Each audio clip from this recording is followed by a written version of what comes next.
Assalamualaikum. Hello, my name is Harith. In this video, our group will explain the process of water treatment in Malacca. Today, we will cover several key aspects related to Malacca's water supply and treatment. First, we will be showing the geographical map of Malacca and the raw water sources available in the state. Then, we'll examine the issues or problems relating to clean water supply in Malacca. After that, we'll discuss the authority responsible for developing, supplying, and managing water to its end users. Moreover, we will be looking at sources of raw water used for water treatment in Malacca. Finally, we will explain the raw water treatment process applied for Malacca.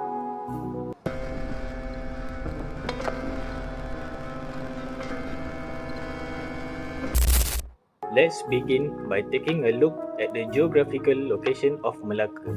Malacca is located on the western coast of Peninsula Malaysia. It borders the Straits of Malacca to the west, Negeri Sembilan to the north, and Johor to the south. The capital city is also called Malacca. There are a few sources of raw water in Malacca. One of them is the Malacca River. This river runs through the city of Malacca and is one of the primary sources of raw water for the state. It is particularly important for urban areas. There is also the Batang Malacca River, another significant river in the region, contributing to the raw water supply. Another one is Sungai Rambai, located in the central part of Malacca. This river is another source of raw water.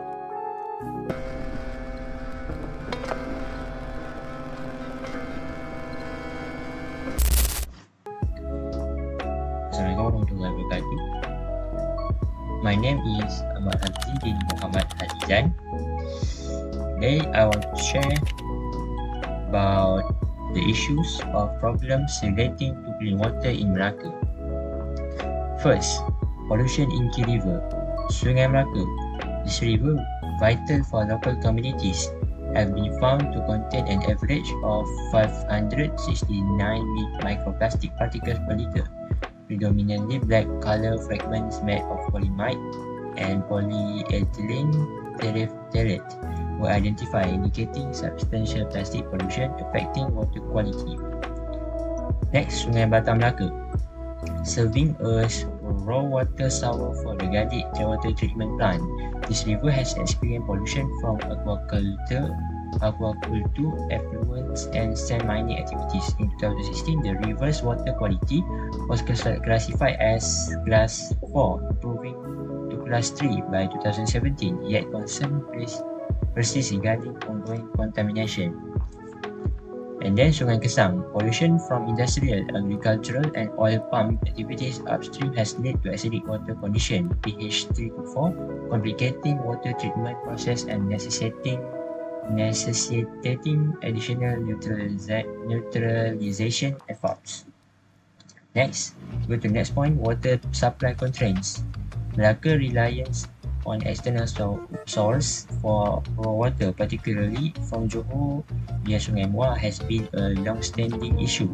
Despite increasing the daily intake from 160 million liters to 220 million liters, pollution in Sungai Kesang hampers the full utilization of the supply, highlighting the need for local solution.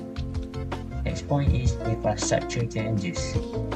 The state water infrastructure has faced strain due to population growth and climate variable.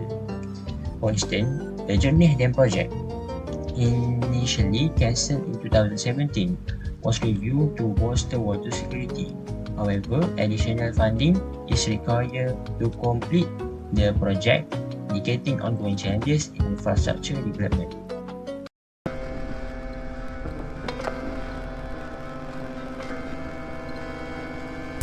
Syarikat Air Melaka Berhad or SAMB is the state-owned entity tasked with the responsibility of managing the water supply for the state of Malacca. It was created to ensure that the residents and industries of Melaka have access to clean, safe and sustainable water. SAMB is involved in every aspect of the water supply process, from collecting raw water to ensuring it is treated and safely distributed to end users.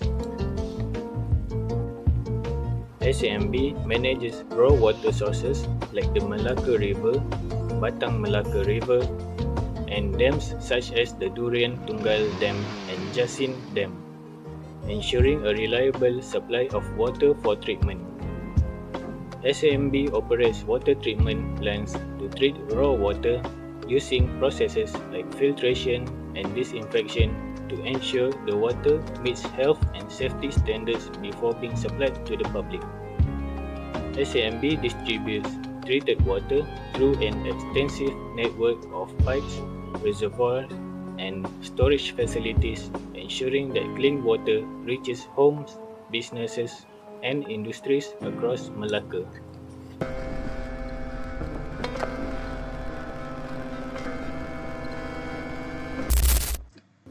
And then we go to the second point, the source of raw water which Melaka use for water treatment. Melaka sources its raw water for treatment primarily from river and lake, with a significant portion imported from neighbouring Johor. Here's a breakdown of the main source.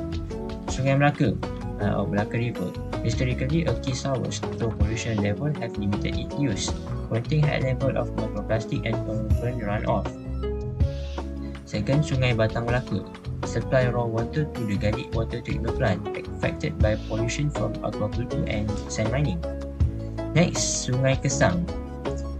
Water is drawn from this river via Sungai Muar in Johor through the Lubuk Kepong Inteh. Important due to interstate water transfer, but pollution and acidic pH are concerned. Sungai Muar via Johor. Melaka has a long-standing agreement with Johor to import water. Supply was increased from 160 million litres per day to 220 million litres per day to meet rising demand. And then Tasik Cincin and Tasik Biru, lakes used as alternative source for raw water, under evaluation or development for long-term water resilience. Jerneh Dam Project, plan and revive, aim at securing a more stable local water source. Funding and completion remain issue.